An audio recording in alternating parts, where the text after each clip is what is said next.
বসা অবস্থায় ওইভাবে আমি আল্লাহ তার সঙ্গে তার বিছানায় বসে যায়। আমার ওই বান্দা একজন করুক বা দলবদ্ধ ভাবে, যেমন আজকে আমরা বসে সকলে যাকে আল্লাহর বান্দাগণ একসাথে বসে আল্লাহ জিকির করতেছি। আল্লাহ বলেন এভাবে যখন তারা কোথাও গোলবদ্ধ ভাবে বসে আমার জিকির করে, আনা জানি সুমান জাকারানি, আমি তখন আরশাদে বসে থাকতে পারি না। আরশাদ থেকে নেমে আমি আমার জাকির বান্দাদের ওই জিকিরের মাহফিলের ভিতরে আমি আল্লাহ নিজে বসে যাই।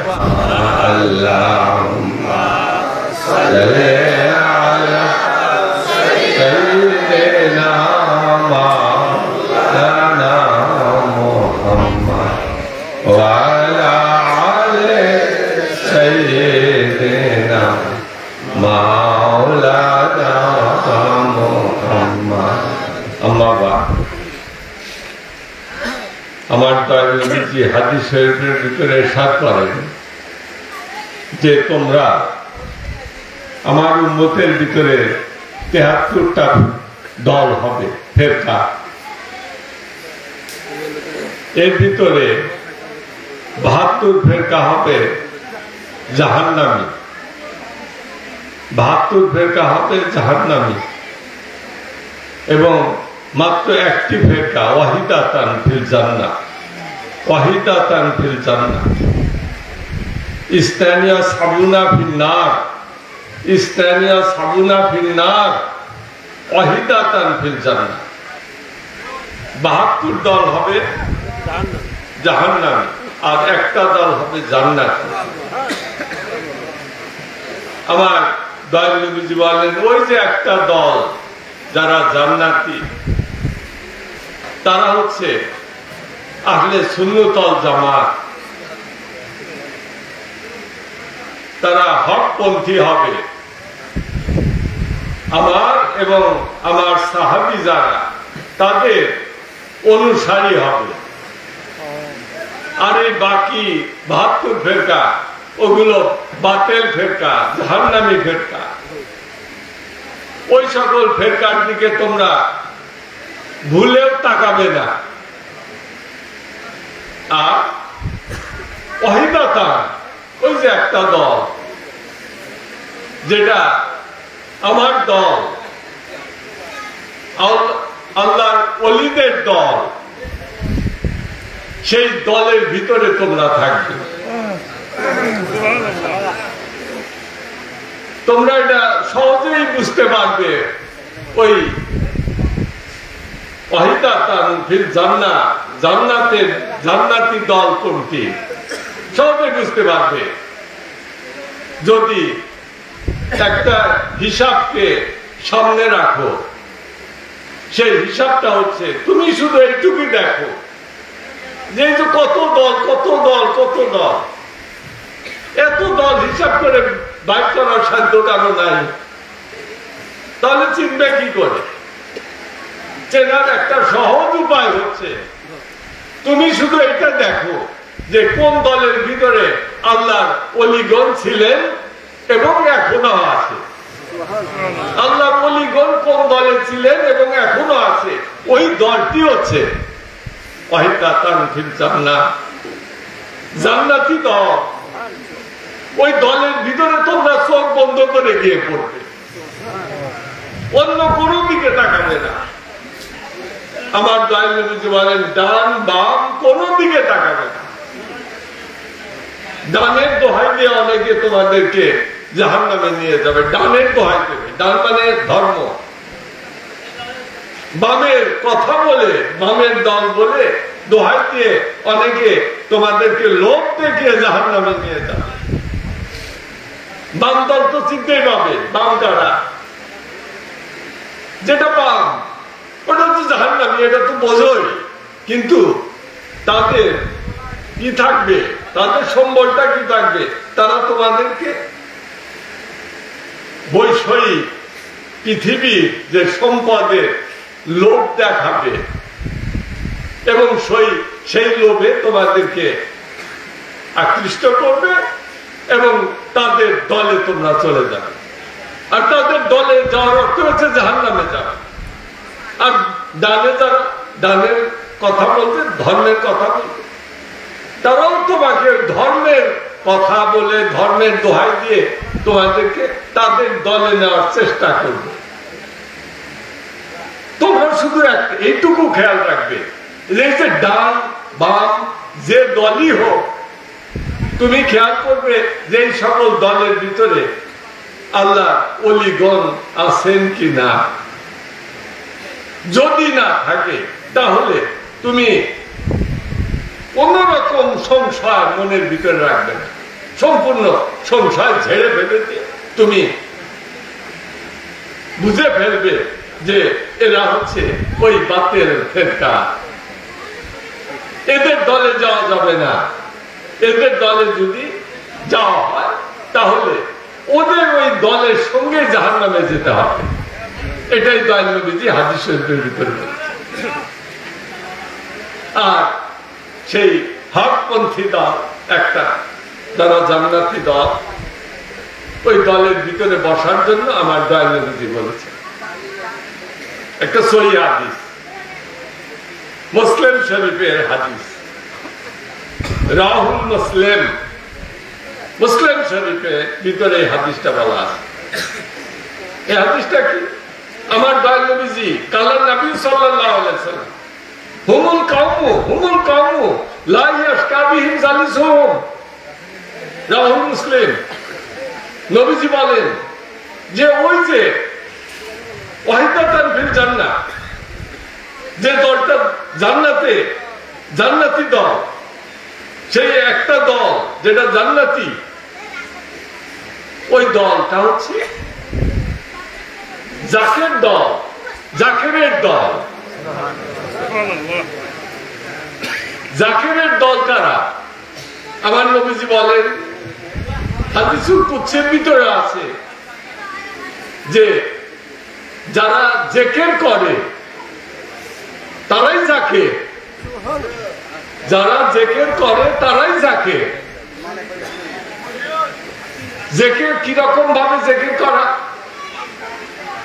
আমার দয়াল নবীজি আল্লাহ পাক হাদিসুল কুদসির ভিতরে বলেন, হাদিসুল কুদসি বুখারী শরীফের হাদিস, সেখানে আল্লাহ পাক বলেন কালাল্লাহু তাআলা ফিল হাদিসিল কুদসি, আল্লাহ পাক হাদিসুল কুদসির ভিতরে বলেন আনা মা আবদি যা যাকারানি ওয়া তাহরাকা ছাপাতাহু ওয়া আনা জালিসু মান যাকারানি।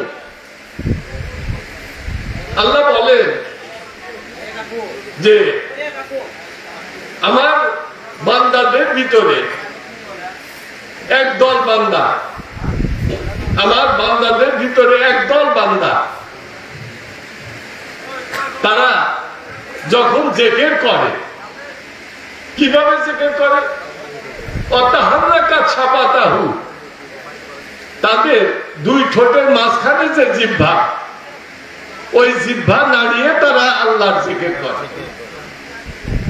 এবং তাদের বুকের ভিতরে যে কাল, সেই কাল্পের জবানেও তারা আল্লাহর জিকির করে। তাহলে এখন জিহ্বার দ্বারা জিকির যারা করে এবং কাল্পের জবানে যারা জিকির করে, আল্লাহ বলেন আমার বান্দাদের ভিতরে এই কিসিমের যারা বান্দা থাকবে, তারা যখন জিকির শুরু করে দেয়, কিভাবে জিকির করে? তাদের জিহ্বার দ্বারা জিকির করে, তাদের কলবের দ্বারা জিকির করে, এবং এভাবে যখন তারা জিকির শুরু করে দেয়, তারা যে কোনো অবস্থায় হলে ওই জিকিরটা করুক। তারা যদি রাস্তা দিয়ে হাঁটার সময়ও ওইভাবে জিকির করে, জাকিরদের একটা আদত বা স্বভাব আছে, জাকির যারা, তাদের ভিতরে শিক্ষাটা তাদের ভিতরে ডেভেলপ করেছে যে কি তারা যে কোনো অবস্থায় থাকুক, নিরিবিলি থাকুক বা ব্যস্ততার ভিতরে থাকুক, তারা জিকির করে, মনে মনে হলেও জিকির করে, কালবের দিকে খেয়াল করেও জিকির করে। তারা কোনো সময়কে বেকার থাকতে দেয় না। তারা যখন রাস্তা দিয়ে হেঁটে যায়, বাজারের দিকে যাচ্ছে রাস্তা দিয়ে হেঁটে, সেখানে তো আর কোনো কাজ দেয়। ওই হাঁটার যে ভিতরে ওই সময়টুকু তারা অপচয় করে না। তারা ওই হাঁটা অবস্থায় জেকের করে, মনে মনে কালবের ভিতরে আল্লাহ আল্লাহ জেকের, এই মনে মনে জেকের করে। আশেপাশে তার সাথে যারা আছে একবারে ঘনিষ্ঠ ভাবে তার সাথে চলতেছে, তারাও বুঝতে পারে না যে এই লোকটি সে মনে মনে কালবের ভিতরে আল্লাহর জিকির করতেছে। কেউ বুঝতে পারে না পৃথিবীর আশেপাশে কেউ, কিন্তু আল্লাহ বলেন আমি বুঝি। আমার জাকির বান্দা যখন জিকির করে কালবের ভিতরে অতি গোপনে, পৃথিবীর কেউ সেটা শোনে না, কিন্তু আমি আল্লাহ শুনি। যখন ওই জাকির বান্দা তারা রাস্তা দিয়ে হাঁটার সময় আমার জিকির করতে করতে চলে, তখন আমি তখন আমার ওই জাকির বান্দা যে রাস্তা দিয়ে হেঁটে হেঁটে আমার জিকির করতে করতে যাচ্ছে, আমি তখন আমার ওই বান্দার সাথে আমিও হাঁটতে থাকি। ওই বান্দা যখন কোথাও তার বিছানায় বসে আমার জিকির করে বসা অবস্থায়, ওইভাবে আমি আল্লাহ তার সঙ্গে তার বিছানায় বসে যায়। আমার ওই বান্দা একজন করুক বা দলবদ্ধ ভাবে, যেমন আজকে আমরা বসে সকলে যাকে আল্লাহর বান্দাগণ একসাথে বসে আল্লাহ জিকির করতেছি, আল্লাহ বলেন এভাবে যখন তারা কোথাও গোলবদ্ধ ভাবে বসে আমার জিকির করে, আনা জানি সমান জাকারানি, আমি তখন আরশাদে বসে থাকতে পারি না। আরশাদ থেকে নেমে আমি আমার জাকির বান্দাদের ওই জিকিরের মাহফিলের ভিতরে আমি আল্লাহ নিজেও বসে যাই। হাদিসুল কুদসি এবং বুখারী শরীফের হাদিস। আমার নবীজি এই হাদিস শরীফের দিকে ইঙ্গিত করে তিনি বলেছেন, তোমরা কি করবে, ওই সকল জাকির বান্দা যারা আল্লাহর জিকির করে তাদের মাহফিলের ভিতরে তোমরা গিয়ে বসবে। কেন বসবে? বসলে তোমাদের কি লাভ হবে?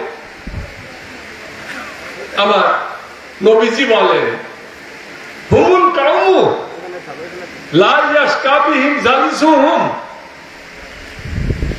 তোমাদের এই লাভটা হবে, ওই কওম, ওই জাকির কওম যেখানে বসে আল্লাহর জিকির করে, ওই জিকির মাহফিলের ভিতরে যদি কোনো হতভাগা ব্যক্তিও গিয়ে বসে, আমার নবীজি বলেন কোন হতভাগা ব্যক্তি, তার এত দুর্ভাগ্য যে আল্লাহ পাক তার তকদিরের ভিতরে লিখে দিয়েছেন জাহান্নামী, এইরকম দুর্ভাগা ব্যক্তি, সে যদি জাকিরদের যে দল, সেই দলের ভিতরে গিয়ে বসে, এই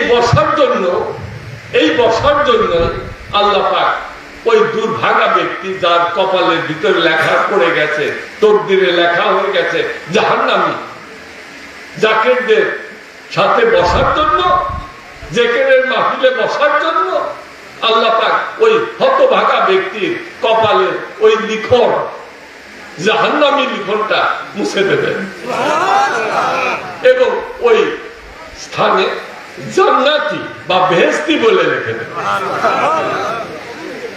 তাহলে জাকিরদের মাহফিলে বসার যে কত ফজিলত, এটা হাদিস শরীফের ভিতরে আমরা দেখতে পাই।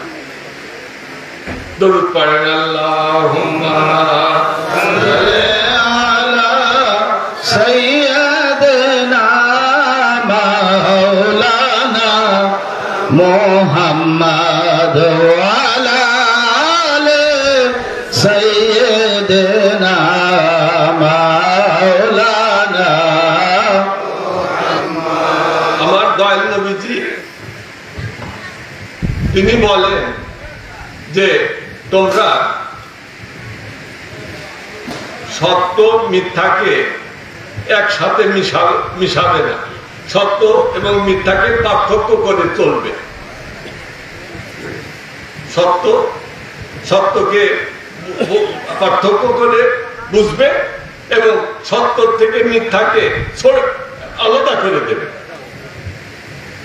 সত্য থেকে মিথ্যাকে আলাদা করে সত্য নিয়ে চলবে।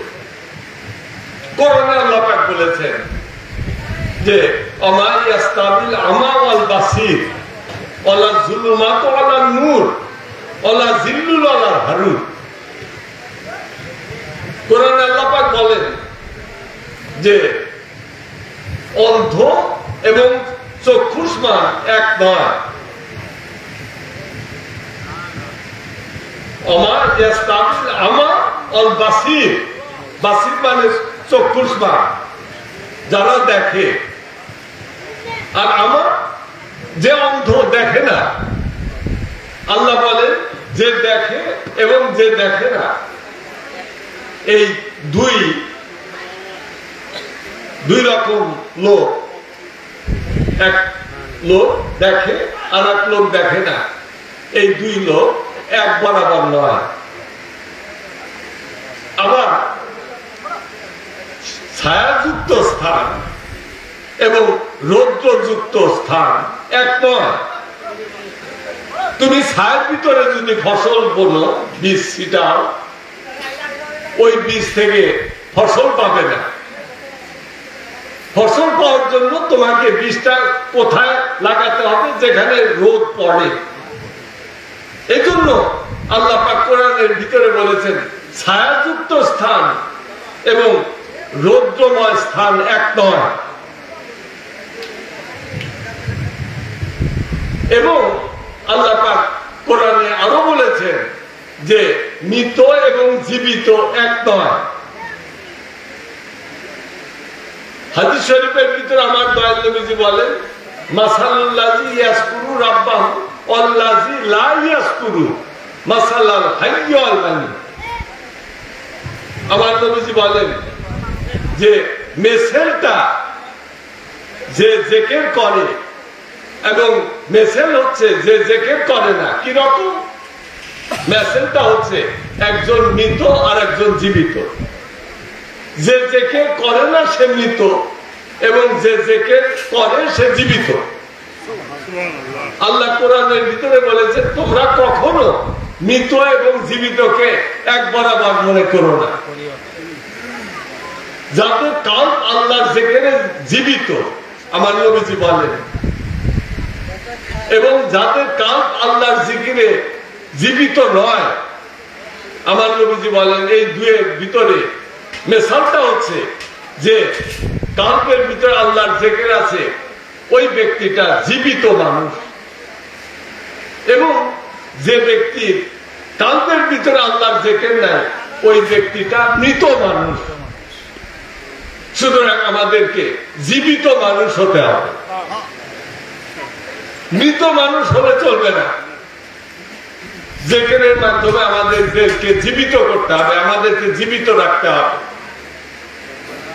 তুমি যদি মরে যাও তাহলে তো ওফাত হয়ে গেল, তুমি ধ্বংস হয়ে গেলে, মরা যাবে না। তরিকতের শিক্ষা কি? যে তোমাকে মরা যাবে না। হ্যাঁ, তুমি মরার আগেই একবার তুমি মরে যাও, মরার আগে মরো। ওটা কিন্তু ওই আজরাইল যে লুকাবস করলো ওই মৃত, ওই মরণ নয়। মরার আগে তোমাকে মরতে হবে। তোমার নফসের যে সত্তাটা, যেটা তোমাকে নফসে আম্মারা, যেটা তোমাকে বিপদগামী করতেছে, ওই সত্তাকে, নফসের সত্তাকে, নফসে আম্মারাকে তোমাকে মারতে হবে। এটার কথা আমার নবীজি বলেছেন। আমাদের এগুলো তরিকার সাধনা, আমাদের করতে হবে। এভাবে যদি আমরা করি তাহলে আমরা সফল হতে পারব। আমরা তরিকা নেব। আমার নবীজি বলছেন যে রাস্তা দিয়ে চলো, রাস্তা দিয়ে চলো, তাহলে তুমি তোমার মঞ্জিলে বুঝতে পারবে। যদি রাস্তা দিয়ে না চলো, রাস্তায় গিয়ে বসে থাকো, যত ভাবে রাস্তা হোক, যদি না চলো, ওই রাস্তা কিনারায় বসে থাকলে, সারা জীবন বসে থাকলেও গন্তব্যে বুঝতে পারবে। তোমাকে চলতে হবে। তরিকা মানে কি? তরিকা মানে রাস্তা। এই তরিকায় যখন তুমি যাত্রা শুরু করবে, যাত্রা শুরু করো মানে কি? তোমাকে চলতে হবে, হাঁটতে হবে, তাহলে তুমি তোমার গন্তব্য বুঝতে পারবে। আর আমাদের গন্তব্যটা কোথায়? কবি নজরুল ইসলাম, আমাদের প্রিয় কবি, তিনি এক গজলের ভিতরে লিখেছেন, আমাদের গন্তব্য হচ্ছে মোদের আখের মোকাম ফেরদাউস, খোদার আসন যেথায়। আমাদের গন্তব্যটা হচ্ছে সেই ফেরদাউস বেহেশত, যেখানে আল্লাহর আসন আছে, সেই মোকামে আমাদের যেতে হবে। আমাদের যাত্রাটা সেদিকে। আপনি তরিকা গ্রহণ করবেন এবং তরিকা গ্রহণ করে হাঁটতে শুরু করবেন, অবশ্যই আপনি সেই গন্তব্যে পৌঁছে যাবেন।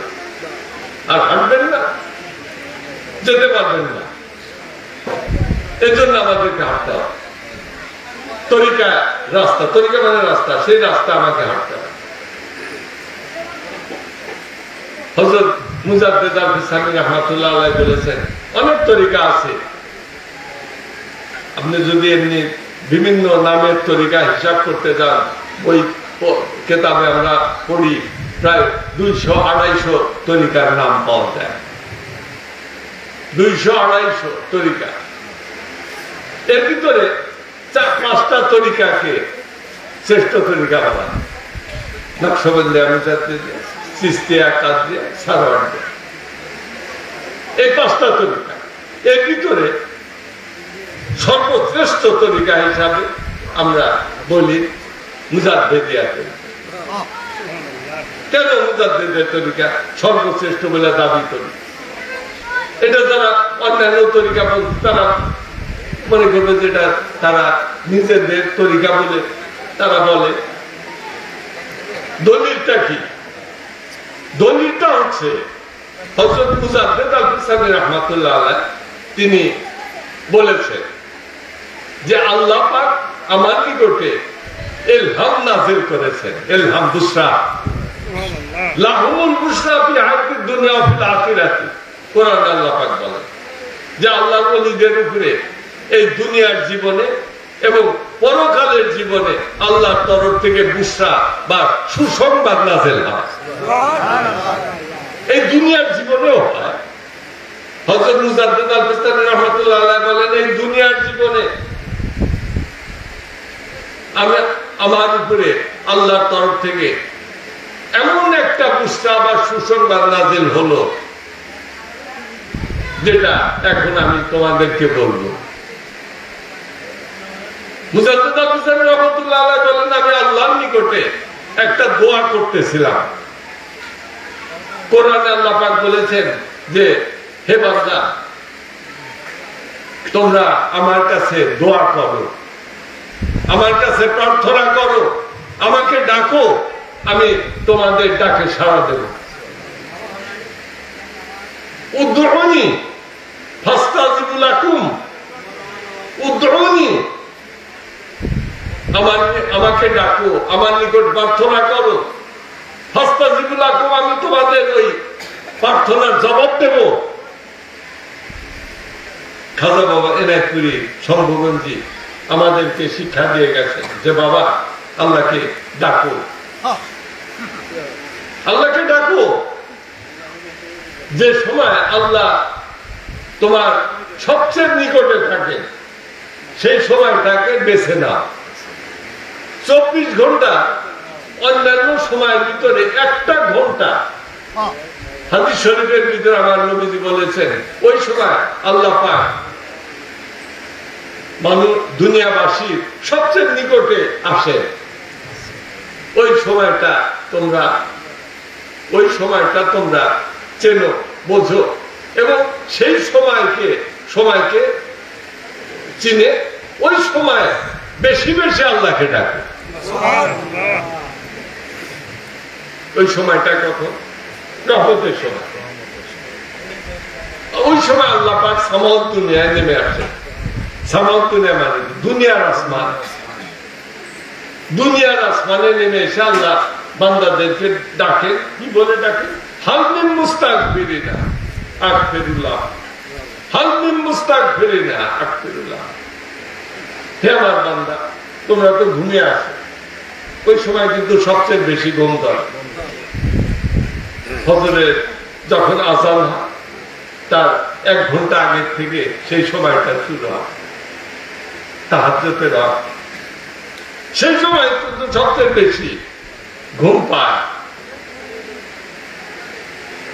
ওই সময় আল্লাহ পাক সামাউদ দুনিয়া থেকে ডাকে বান্দাদের, যে বান্দা আমার কাছে প্রার্থনা করো, আমার কাছে তোমাদের সারা জীবনের গুনাহ মাফ চাও, আমি তোমাদের সারা জীবনের গুনাহ মাফ চাও, আমি তোমাদের সারা জীবনের গুনাহ মাফ করে দেব।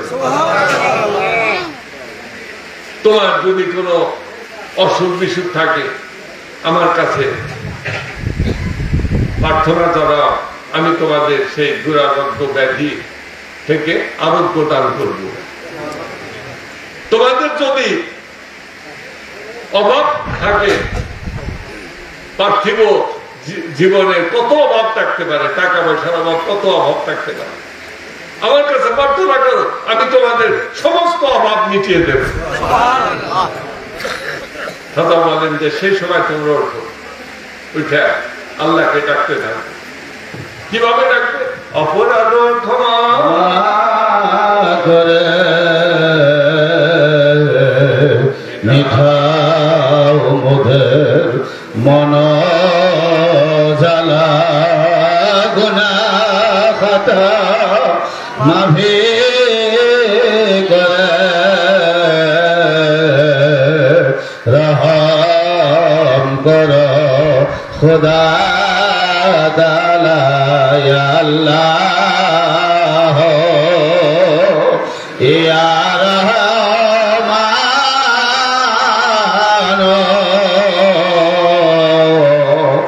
ইয়া রহিম ইয়া রহমাত লিল আলামিন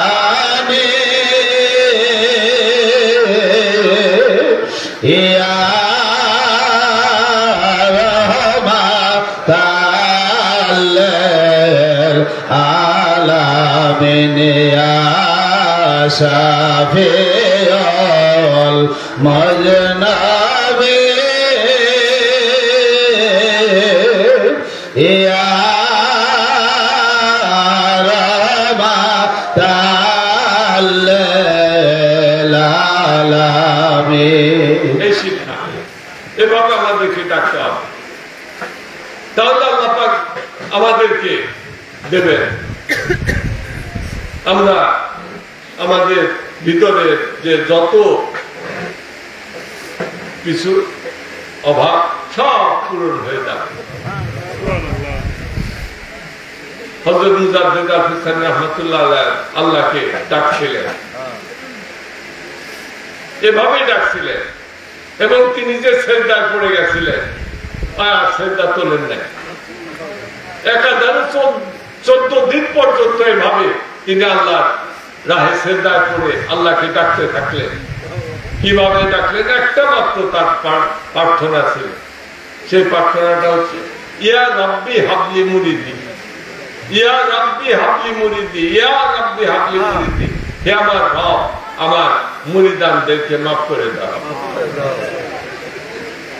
আর কোনো দাবি নাই নিজের জন্য, নিজের আল্লাহদের জন্য কোনো দাবি নাই। দাবিটা একটাই, সে হচ্ছে আমার মুরিদানদেরকে মাফ করে। এই যে দাবি করলেন আর আল্লাহ কোনো জবাব দেন না, তিনিও মাথা উঠান না। শুধু ফরজ নামাজের সময় ওয়াক্ত যখন আসে তখন উঠে নামাজ পড়ে আবার সেটা, ঘুম নাই, খাওয়া নাই, কোনো কিছু নাই। এভাবে করতে করতে যখন আল্লাহর তরফের কোনো সাড়া নাই, তখন হযরত মুজাদ্দেদ আল কিসানি রাহমাতুল্লাহ আলাইহি তিনি মনে করলেন যে আল্লাহ পাক আমার ডাক শুনবেন না, এই প্রার্থনা কবুল হবে না। তখন তিনি দৃঢ় প্রতিজ্ঞ হলেন, আমি এই অবস্থায় প্রার্থনা করতে করতে যদি আমি ইন্তেকাল প্রাপ্ত হয়ে যায়, আমার যদি মৌত হয়ে যায়, তাহলেও আমি ক্ষান্ত হব না। এইভাবে 14 দিনের মাথায় আল্লাহ পাক জবাব দিলেন। আল্লাহ পাক বললেন যে আমার বন্ধু মুজাদ্দেদ, আপনি যে দাবি করতেছেন ইয়া রাব্বি হাবলি মুরিদি, এভাবে তো আমি কবুল করব না। আমি কি, আমার সবচেয়ে প্রিয় উম্মত হচ্ছে উম্মতে মুহাম্মাদি, আমার সবচেয়ে প্রিয় উম্মত, এদের সবকেই কি আমি মাফ করে দেব? আমি কি এই সীমানকে মাফ করে দেব? আমি কি ওই আব্দুল্লাহ ইবনে উবাইকে মাফ করে দেব? মুনাফিক আব্দুল্লাহ ইবনে উবাই, এই যে সীমার মুনাফিক কাফের, এদের কি মাফ করে দেব? মাফ করা যায় না। এভাবে আপনি যে ভাবেন আল্লাহ আমার কাছে দোয়া করতেছেন, এভাবে তো আমি কবুল করতে পারি না। ইয়া রাব্বি হাবলি মুরিদি, হে আমার রব, আমার সকল মুরিদকে মাফ করে দাও। তাদের ভিতরে এই যে সীমানের দলও থাকবে, এদের ভিতরে তো আব্দুল্লাহ ইবনে উবাই যে অবস্থা সেগুলো থাকবে, এগুলো কি মাফ করা যাবে না? আপনার মুজাদ্দিদি তরিকার পরিচয় হলে মাফ করে দেব না? হ্যাঁ, তবে একটা শর্ত আমি দিলাম, মাফ করবো আমি। গাফারতুল্লাহকা ওয়া লিমান তাসালামিকা বিওয়াসিতাতিন আও খায়রে বিওয়াসিতাতিন ইলা ইয়াউমিল কিয়ামা, আল্লাহ পাক বললেন। ওদা করলেন আল্লাহ পাক, আমি ওদা করলাম, আপনি মাথা তোলেন। 14 দিন যাবত এভাবে করতেছেন, এভাবে যার কিছুদিন চালান তো ইন্তেকাল, আপনি মারা যাবেন। মাথা তোলেন, দোয়া কবুল করলাম। গাফারতুল্লাহকা ওয়া লিমান তাসালামিকা বিওয়াসিতাতিন আও খায়রে বিওয়াসিতাতিন ইলা ইয়াউমিল কিয়ামা, যে আপনাকে তো মামানে সে রোজা জলি করে দিয়েছে, আর আপনার জামানায় আপনার হাতে যারা আপনার এই মুজাদ্দিদের তরিকা গ্রহণ করবে, আপনার এবং আপনাকে ভালোবাসবে, তরিকা না নিয়েও যদি আপনাকে ভালোবাসে, সেটা আমি কবুল করব। এবং আপনার ইন্তেকালের পর ইলা ইয়াউমিল কিয়ামা, আপনার ইন্তেকালের পর কিয়ামত হওয়ার 1 সেকেন্ড আগেও যদি কোনো ব্যক্তি, সে বড় গুনাহগার, তার তকদিরের ভিতরে যদি জাহান্নামী লেখা থাকে, এরকম লোক থাকে, তারা যদি আপনার এই মুজাদ্দিদের তরিকা গ্রহণ করে, এই নেসবতের অন্তর্ভুক্ত হয়, অথবা এই নেসবতে অন্তর্ভুক্ত না হয়ে আপনাকে ভালোবাসে, তাহলে আমি ওয়াদা করলাম হাসরের ময়দানে সকল মুজাদ্দিদকে আপনার খাতিরে মাফ করে দেব। এর জন্য আমরা বলি এই মুজাদ্দিদের তরিকার এই যে দলিল আল্লাহ পাক ওয়াদা করলেন, এর জন্য মুজাদ্দিদের তরিকা হচ্ছে সর্বশ্রেষ্ঠ তরিকা। আমরা সেই তরিকার ভিতরে আছি। আল্লাহ পাক আমাদেরকে এই তরিকার ভিতরে রেখেছেন, এই জন্য আল্লাহর দরবারে লাখো লাখো শুকরিয়া আদায় করি। সবাই আমরা বলি আলহামদুলিল্লাহ। আমি এখন আপনাদেরকে বলবো যে আমরা তওবা করব, এবং এই তরিকা যারা এখনো গ্রহণ করেন না তাদের প্রতি আমার দাওয়াত থাকে যে আপনারা এই তরিকা গ্রহণ করেন। কারণ আল্লাহ পাকের ওয়াদা আছে, আল্লাহ পাক ওয়াদা করছেন যে মাফ করে দেবেন। তা আমরা এই তরিকা গ্রহণ করবো, এই তরিকার ভিতরে নাম লেখাবো, তাহলে আমরা নামের সাথে আমাদের মুজাদ্দিদি এই লকবটা লেখা পড়ে যাবে। আর আমরা তো মুজাদ্দিদ আল কিসানি রাহমাতুল্লাহকে ভালোবাসবই, এই শর্তগুলো তো পূরণ হয়ে যাবে, তখন আল্লাহ পাক আমাদেরকে মাফ করে দিবেন।